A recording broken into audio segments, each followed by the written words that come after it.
Flight வந்து ஒரு medical காலேஜில் மோதி 242 பேர் வந்து ஸ்பாட்லேயே வந்து இறக்குறாங்க. ஸோ அவங்க வந்து கிளம்புறதுக்கு முன்னாடி வந்து யோசிச்சு பாருங்களேன், எவ்வளோ ஒரு ட்ரீம் இருந்திருக்கும், இதெல்லாம் பண்ணலாம் அப்படின்னு சொல்லி. நான் நிறையா கேள்விப்பட்டேன், அந்த மாதிரி அங்கேருந்து அடையாளமே தெரியாமல் தான் வந்து நிறைய பேர்த்த வந்து ரெக்கவர் பண்ணி எடுத்தாங்க அப்படின்னு சொன்னாங்க. ஸோ இதிலேருந்து எனக்கு என்ன தெரியுதுன்னா, அடுத்த நிமிஷம் நிஜமே இல்லாத ஒரு வாழ்க்கை. அந்த ஃப்ளைட்டில் வரும்போது யோசிச்சு பாருங்களேன், எத்தனை அக்கா தங்கச்சி ஃபேமிலிஸ் கப்புள்ஸ் குழந்தைங்க, ரொம்பவுமே வருத்தமாக இருக்குது.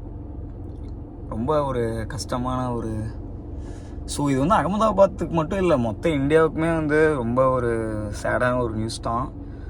ஸோ ஓகே, ஒன்றே ஒன்று வந்து எல்லோரும் புரிஞ்சுக்கோங்க, அடுத்த நிமிஷம் நிஜமே இல்லாத வாழ்க்கையை தான் வந்து நம்ம வந்து வாழ்ந்துட்டு இருக்கோம்.